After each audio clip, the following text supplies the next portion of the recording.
It's episode 612 of the Locked On Texas Rangers podcast. On today's show, I'm previewing the series with the White Sox and unveiling my first ever, well, I guess first this year, All-Star ballot. All that and more on this episode of Locked On Rangers. Let's get into it.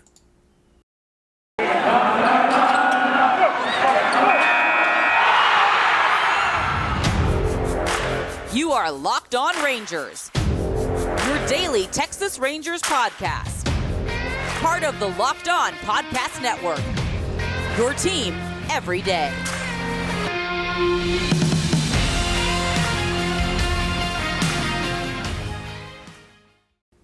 You are Locked On the Texas Rangers. I'm Bryce Harper, a cripplingly addicted Texas Rangers fan since 2010, host and founder of this podcast for all 4 seasons. It is Friday, June 10th. Your Rangers are 26-30, sitting back at third place in the American League West, thanks to the Angels snapping their 14-game losing streak. Thank you all so much for making Locked On Rangers your first listen every single day. If you're not already, you can go ahead and follow me on Twitter at Bryce Harper. You can follow the show at Locked On Rangers and subscribe on YouTube, where the best way you can help grow the show is subscribe there and comment anything below. It is June 10th, so that means it is my brother Bradley's birthday. It is his 30th birthday. He is spending it in Guam, relaxing on some Navy business / working-ish vacation is what it's turned into. Happy birthday to Bradley, you old man in your 30s. I will be there soon. I also have some show news. I have a new co-host, little Lily. I'm dog sitting for my parents. She is sitting here nice and quietly, and hopefully she will behave for the entirety of this podcast, though I cannot guarantee it. But she will be sitting there looking very cute right behind my lower third.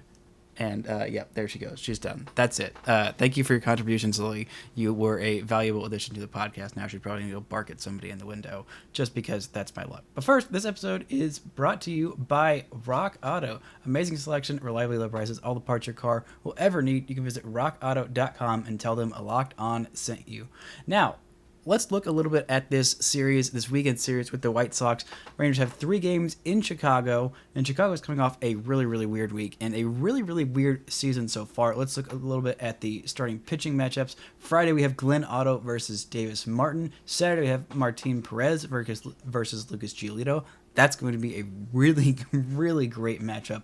And then on Sunday, we have Jon Gray versus Michael Kopech, which should be a great matchup if Jon Gray looks like he did 2 starts ago as opposed to last start. He has not been great, but let's see what Glenn Otto can do against this team that has been in a rut. They are not doing well this season. There were a lot of expectations on them, and they have kind of fallen flat on their freaking faces so far to start the season. Right now, they are 26-29, so a half game. There we go. Yeah, half game better than the Rangers. They have 1 fewer loss, and they won the American League Central last year. They were thought to cakewalk through the American League Central this year. That has not been the case. They are at 3rd place in the AL Central. They are behind the Twins, who have been fantastic. Just played an absolutely wacky and wild game with the Yankees yesterday. But the other wacky and wild game yesterday that I watched while the Rangers were off was this White Sox versus Dodgers game.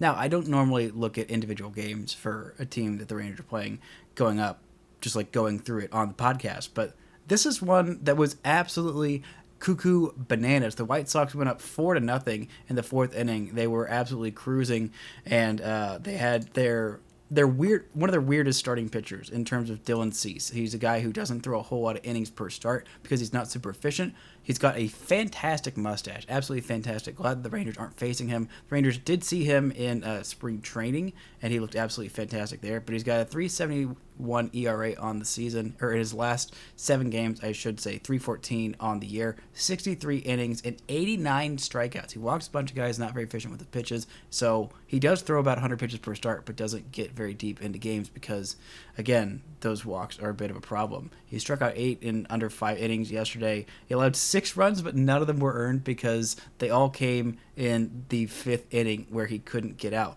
But that wasn't the weird inning. The weird inning was in the 6th inning, and something that I have never seen happen in a professional baseball game before, and I don't know that I will see it again. So anyway, Bennett Sousa is in to pitch for the White Sox. That doesn't really matter. Gavin Lux gets on base. Then 2 outs behind him. Freddie Freeman's on. You got 2 runners on. He gets Gavin Lux to score, so you have 1 runner on. Wild pitch, he gets second base. Then they intentionally walk Trey Turner. Why? That's not weird. That's not weird. Bryce, why are you saying that's weird? I'll tell you why. Because he threw 3 pitches to him and then decided to intentionally walk him. I haven't seen this at least haven't seen this in the intentional walk base runner just goes. Like, I've seen, like, pitching around him, but, like, this is such a weird situation, and, like, you say, okay, well, Max Muncy's struggling this season. Like, it makes sense for them to walk Trey Turner, who has been one of the best, if not the best shortstop in all of baseball this year. But no, you had him down 0-2, then you had him 2-1, or, 0-2, and then 1-2, and then you walk him? Then you walk him? I don't understand what the heck Tony La Russa is thinking. He has been absolutely horrendous manager-wise for this White Sox team. I've talked to several White Sox people, including the host of our Locked On White Sox podcast. You should go check them out. They have a really good podcast. And also the former host of the Locked On White Sox podcast. And they have been bemoaning, just crying out for a different manager in terms of how horribly Tony La Russa has managed this team. And when they hired him, not only was he coming off a DUI where he was quoted saying, "Oh, do you know who I am? I'm a very important baseball man." You're rich enough to hire an Uber, Tony La Russa, or just not drive drunk. Just be a responsible adult. And they're like, no, this is our guy. This is our guy, the old school guy, the old school mentality, the no fun, all that. And they have Tim Anderson. Tim Anderson is their star.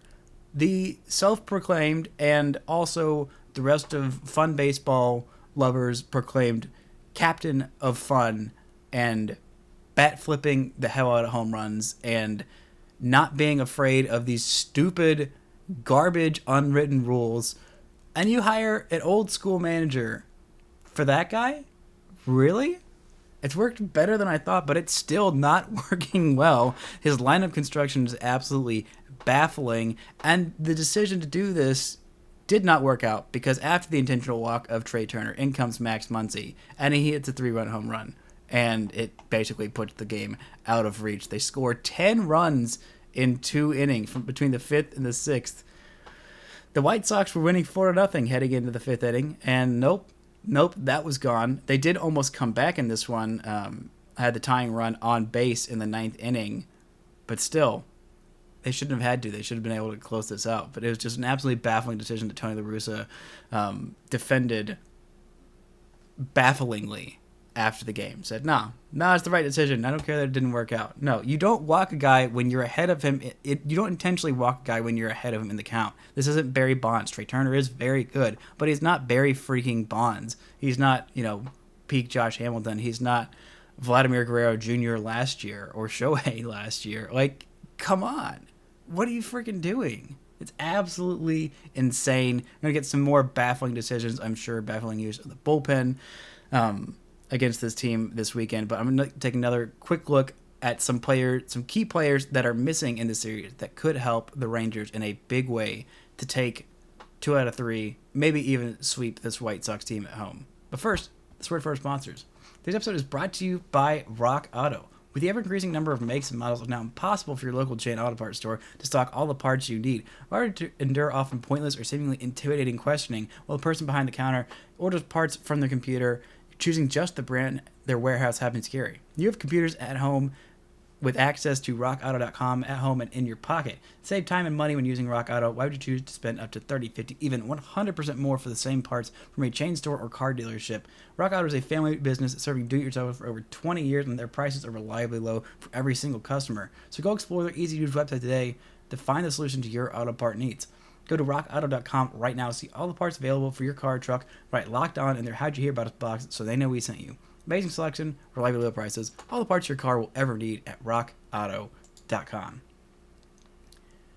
Now, we have an important favor to ask you. We put together a survey. We can learn more about listeners like you and make your favorite Locked On podcasts even better. This is your opportunity to tell us what you like and don't like about the Locked On podcasts. Go to lockedonpodcast.com/survey right now to get started. It won't take very long, and everybody that completes a survey can qualify for a chance to win one of 10 $100 Ticketmaster gift cards. To take our audience survey, go to lockedonpodcast.com/survey. Thanks for your help. Now, let's take a look at some key injuries that are plaguing this White Sox team. Right now, their best player, Tim Anderson, the heartbeat of this team, is out with a groin injury. He's been out for about a week, and I think he is expected to miss the majority, if not all, of this series. He's been a 1.9 WAR player so far. Absolutely fantastic. Second on their team to Michael Kopech, who the Rangers are going to see on Sunday against John Gray. Now, their starting rotation hasn't been quite as deep as they would have liked it to. They're missing one key familiar friend. Lance Lynn has been out for the entirety of this season. He is rehabbing right now. The goal at his next rehab start is going to be 5 innings. That was 3 days ago, so I haven't seen exactly how that went. Eloy Jimenez, who you might remember for last year tearing a pectoral and the White Sox treating it like he had died or something, just by the way that they were talking about it and the way that they had a flag and signs like we're doing this for you, Eloy. Like he ended up being fine, came back that season. But just kind of a hilarious, ridiculous thing. He has had some quad injuries, and he is still having some quad injuries. He is rehabbing right now, but does not have a specific return date. He is not going to be in the lineup for this series, but the rest of their lineup, still pretty darn good. Still a really good, really talented baseball team. I mean, they've still got Jose Abreu. Yasmani Grandal has been really terrible to start the season. Old friend Leroy Garcia is playing mostly at second base. They still have Luis Robert, who has been absolutely fantastic for them. And third baseman Jake Berger, 26-year-old, has been very, very effective. 7 home runs for him on the season. And Andrew Vaughn, their youngster, who is a pretty much DH-only type of guy, has been fantastic as well. Yohan Moncada, the guy who was a top prospect, has been horrendous this season in 22 games. An OPS of 408. That is not great. He was super, super hyped and had basically one really great year. 1 year where he had an OPS, they had 2 years with an OPS over 750. He had a 915 OPS in 2019, and in 2021 had an OPS of 787. For a guy who was supposed to be this offensive juggernaut, who was supposed to play second base and just have a great hit tool and a great power, he only hit over 265 once, and that was that 2019 season. Other than that, he's been a pretty darn big disappointment in that Chris Sale trade. But again, some key players missing for this White Sox team makes a little sense. Also, some managerial questioning decisions. But Tony La Russa was hired at the behest of the owner. He is a buddy of the owner, so he is not going anywhere. But I need to get into this All-Star lineup, especially the American League, where there are actually decisions made at this point, because everyone's been mostly so bad. My NL ballot feels incredibly chalk. Like, it is just, there's pretty much 1 or 2 choices at like every position. Sometimes there's like, it doesn't feel like there's much of any. But let's go ahead and get into this NL All-Star ballot. At catcher, I have Wilson Contreras from the White Sox, the other Chicago team, the one that plays on the north side. That's right, the old Cubbies. He has been really excellent this year, and there's not a whole lot of competition. He's hitting 277, 10 home runs, a 933 OPS. Other than that, nobody else. I don't believe anybody else. Yeah, no other catchers have an OPS even in the 800s. I mean, Will Smith, who is a offensive juggernaut of a catcher, has an OPS of 756 and only 7 home runs, batting average of 235. Kyber Ruiz has an OPS under 700. JT Realmuto, his OPS is under 700 as well, and he's been one of the better catchers in baseball for a long, long time. Other than that, Travis d'Arnaud is doing some things. OPS over 700, which is a rarity. Kurt Casale has an OPS over 700, but like, there's not a whole lot of options there at catcher. Now at first base, there's a little bit of a debate of who you can choose, but I feel like it's a pretty clear cut that Paul Goldschmidt is got to be the choice. He has been absolutely fantastic for the Cardinals this season, hitting .338, 12 home runs, and an OPS over 1,000 at 10-16. Absolutely dominant. Matt Olson has an OPS over 800 and has been doing pretty well. Mostly a lot of doubles for him, not a whole lot of home runs, 7 home runs on the season. Rowdy Tellez has an OPS over 810 homers for the Brewers. Fairly solid stuff. Christian Walker, nobody to sleep on for the Arizona Diamondbacks. 15 home runs and a .768 OPS. Freddie Freeman, fine. Not a whole lot of home runs for him, only 4 on the season, but does have an OPS over 800, 817. Same with Josh Bell for the Washington Nationals. And Pete Alonso. Pete Alonso is the other guy who you might want to consider. 16 home runs, hitting .282 with an OPS of 909. He has been pretty darn good, and Eric Hosmer, despite having a very, very hot start to the season, was hitting like .350, it felt like, in the middle of May, is now hitting under 300. His OPS is .764 with just 4 home runs. I'm sure that Javi of Locked On Padres would still very much like to get rid of him. Now, coming up, I'm going to look at the rest of my NL All-Star ballot and my American League All-Star ballot, where I do have at least one Ranger included in my voting, and it is not a homer vote. First, I gotta tell you about this sponsor, Athletic Greens. This podcast is brought to you by Athletic Greens. I want to tell y'all about my next partner that I use literally every day. I started taking AG1 because, I didn't have time to take all these different supplements. I wanted better gut health, more energy, and an optimized immune system. And I hate taking all those pills and vitamins. AG1 is a fantastic product that is so easy to use. It costs less than $3 a day. You're investing in your health, and it's cheaper than your cold brew habit. It's cheaper than getting all these different vitamins and supplements yourself, and you're investing in an all-in-one nutritional insurance. Right now, it's time to reclaim your health and arm your immune system with a convenient daily nutrition. Just 1 scoop in a cup of water every day. That's it. No need to use a million different pills and supplements to look out for your health. To make it easy, Athletic Greens is going to give you a free 1-year supply of immune-supporting vitamin D and 5 free travel packs for your first purchase. All you have to do is visit athleticgreens.com/MLB Network. Again, that's athleticgreens.com/MLB Network to take ownership over your health and pick up your ultimate daily nutritional insurance. This episode is also brought to you by BetOnline. BetOnline.net is your #1 source for all your betting stats and sports info. Find all the latest sports developments, news, and odds, including this year's NBA championship, NHL conference finals, Major League Baseball, and of course the latest fighting news from MMA to UFC to boxing. BetOnline is your continued source for all of your sports wagering information, including live betting, esports, and more. You can make some bets. I don't know if you can bet on who's going to be on the All-Star team. I know they definitely still have the over-unders. If you were early on in the season betting on that over on Marcus Semien home runs and you're regretting it, maybe now you're feeling a little bit better. Now he's on his hot streak. But you should head to the website today or use your mobile device to learn more about the trends in action. BetOnline. It's where the game starts.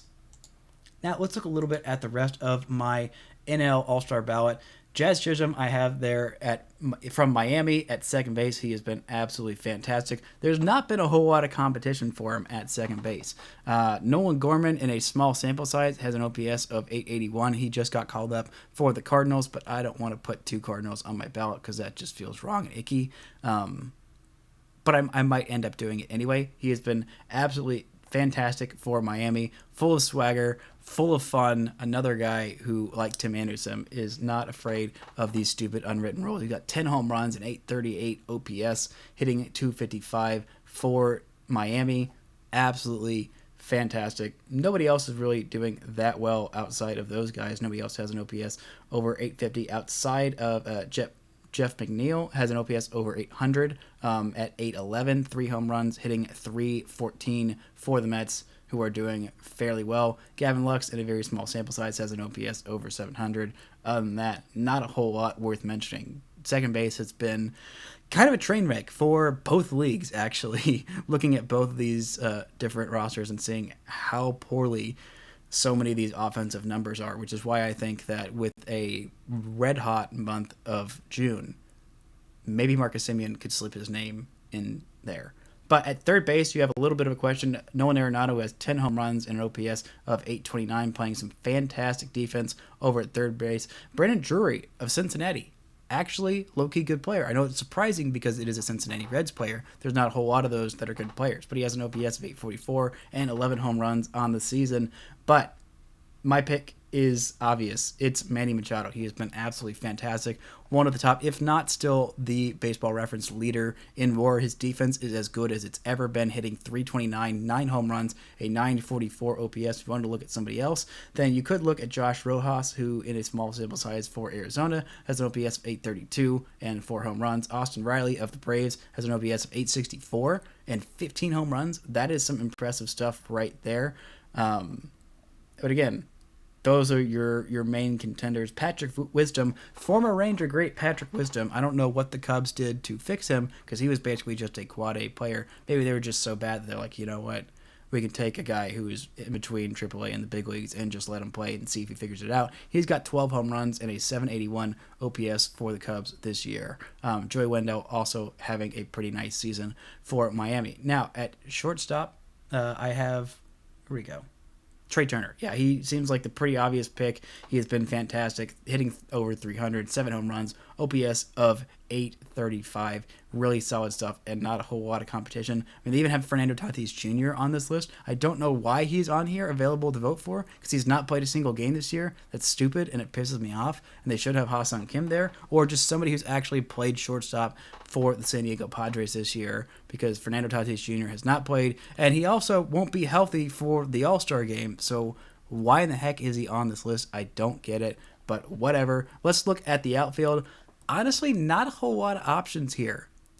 On either league, it's absolutely astounding how down offense has been. I mean, you know how bad offense has been just watching the Rangers at times, especially in that month of April. It's absolutely horrendous. But looking at these overall stat lines for all these guys that are listed as the starters for these different teams, it is kind of concerning and hilarious. And seeing anyone like with an OPS of like 800, like, wow, that might be All-Star worthy because there are so few of them right now. But my 3 picks in the outfield are Mookie Betts, who's been absolutely fantastic. Also, I'm going to pick Juan Soto and Jock Peterson, who has been actually really darn good this year. Signed a contract with the Giants, has 13 home runs and an 899 OPS this year. I kind of wanted to put Tommy Pham here as like a backup outfielder to see if they would slap each other again. That would be absolutely hilarious. But no, really solid stuff from Jock Peterson, doing stuff he hasn't done since he was a wee lad in the Dodgers organization.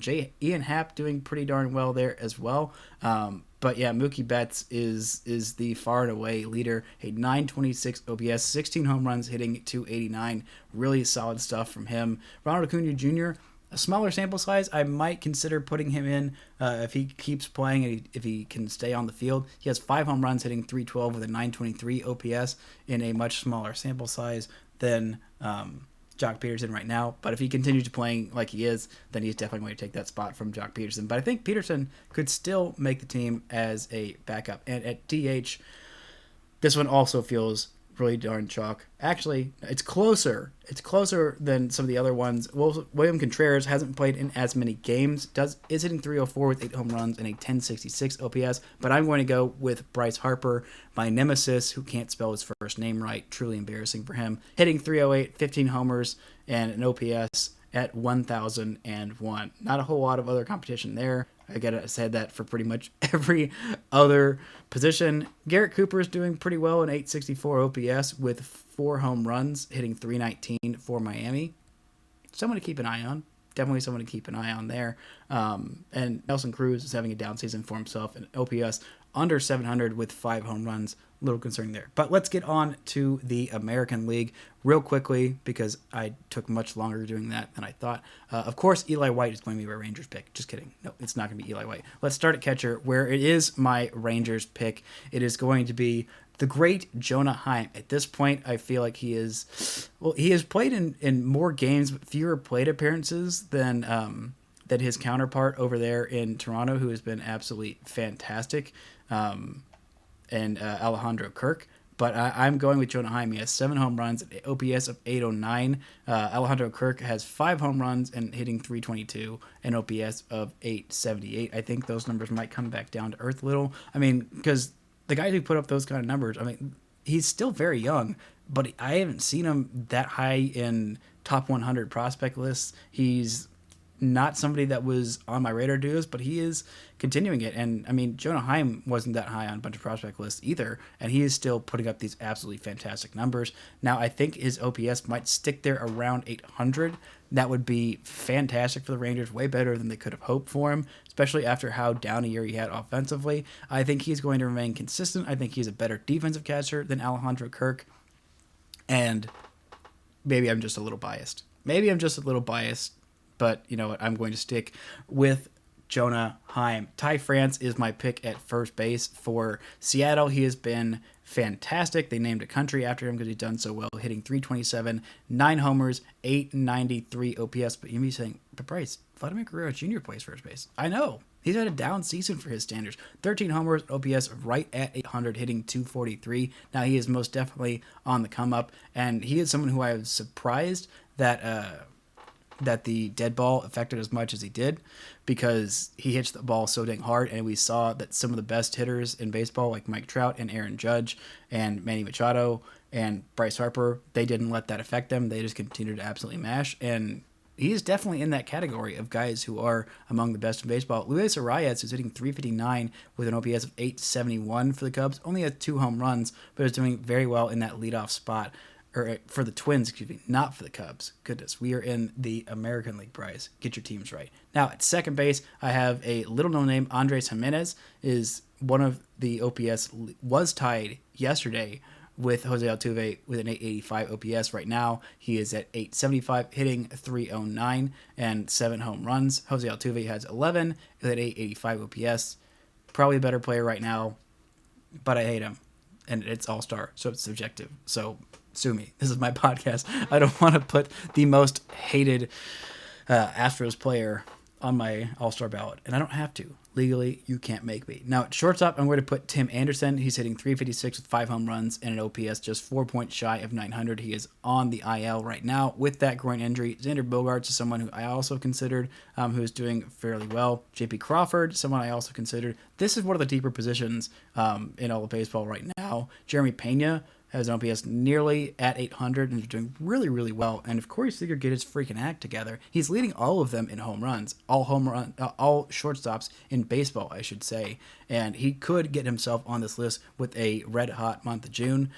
But right now, he's not my pick. And his offensive slump the last 28 days has been why. Now, at third base, I have not Manny Machado. Good Lord. Jose Ramirez. This was also a pretty close one. Third base has been there's a couple of really great players at third base. Eugenio Suarez is having a really great season. For Seattle, we saw that firsthand of him absolutely damaging the Rangers. Jose Ramirez has 15 home runs and an OPS of 1,007, doing really dang well there. Rafael Devers is hitting 336 with 12 home runs and an OPS of 960. He was my second choice. Pretty close choice between those two, but Jose Ramirez is just absolutely crushing it this year and should be in the MVP conversation. Now, in the outfield, I had Aaron Judge, Mike Trout, Taylor Ward. Pretty chalk there. There's some other guys who are doing something close, but in terms of Rangers outfielders that are going to get up there, none of them, unless somebody absolutely goes bonkers, goes berserk. Aaron Judge, just in case you weren't aware of how great a season he's having, he's hitting 310. He's got 22 home runs already. 22! An OPS of 1,054. He's been absolutely insane. Trevor Larnach of the Twins has also been doing really well out there. Manuel Margot for the Rays has been doing really well in the outfield. And Josh Naylor has also been doing pretty darn well in the outfield. But the other guys, Giancarlo Stanton also got a lip with 12 home runs and an OPS over 850. Mike Trout has 14 homers and an 989 OPS. I don't think he's going to have to spend any time on the IL. Taylor Ward is injured right now, but has an OPS of 1087, which I believe is higher than the number that I just said 3 seconds ago in Aaron Judge, and he also has 10 home runs and hitting 333. Yeah, pretty chalk out there. And in terms of the DH, there are a couple guys that I considered. Kyle Garlick of the Twins has an OPS just 9 points shy of 900 with 6 home runs. Danny Jansen has 7 homers, OPS over 900. Kyle Lewis, very small sample size, OPS of 980, but just 2 home runs. Has not played a whole lot of games. JD Martinez also having a really solid season, 5 dingers, OPS over 950. MJ Melendez, decent season for Kansas City. Shohei Ohtani, even though he has 12 home runs, his OPS is still under 800, underperforming for his own standards, even though he did get the Angels off of that skid with a great starting pitching performance and a 2-run dinger that would be enough to give them the win, though they did pour on more offense after that. But I'm going with, unfortunately, the lone Houston Astro on my ballot, Yordan Alvarez. He's just been absolutely insane. And I'm not sure why he's playing left field more than some of their other guys. While he's playing the field so much, he is a DH, but he's hitting 299, 17 home runs already, in an OPS of 1,025. He has been absolutely outstanding, and he is even slumping for the first month of the season. That's how absolutely ridiculous he's been in this month of May, when the Astros were the hottest team in all of baseball. He was a huge part of that. He's absolutely crushing baseballs, and since he wasn't involved in that cheating scandal, I don't have the same kind of hate for him as I do for some of the other Astros on this team that are just very much more hateable. Yordan Alvarez, I'm like, you know what? Those dingers you hit against the Rangers are quite upsetting, but I like seeing baseball go far. And Yordan Alvarez hit baseball go far. It is very, very fun to watch him play. Hopefully, Shohei will get the nod as a pitcher. He's been pretty darn good as a pitcher so far this year, but not quite as good as he was last year. He's got to be an All-Star somewhere. Like, you can't not have Shohei Ohtani in the All-Star game. I'd probably put him as my second pick for DH if Yordan Alvarez hadn't been so good. Just because he's Shohei Ohtani, he would be on my radar. Also, Andrew Vaughn, OPS over 800, 6 home runs, and batting .288 as the mostly DH for the White Sox. So there you go. There is my ballot for All-Star. Obviously, if I had to pick a starting pitcher, I'm going to pick Martin Perez for the American League. For the National League, I honestly don't know at this point. No. I don't know. I don't know who I'd pick for the National League. I have not looked that much into it, but again, Martin Perez has been the best pitcher in the American League, so I think he should, at this point, start the All-Star game.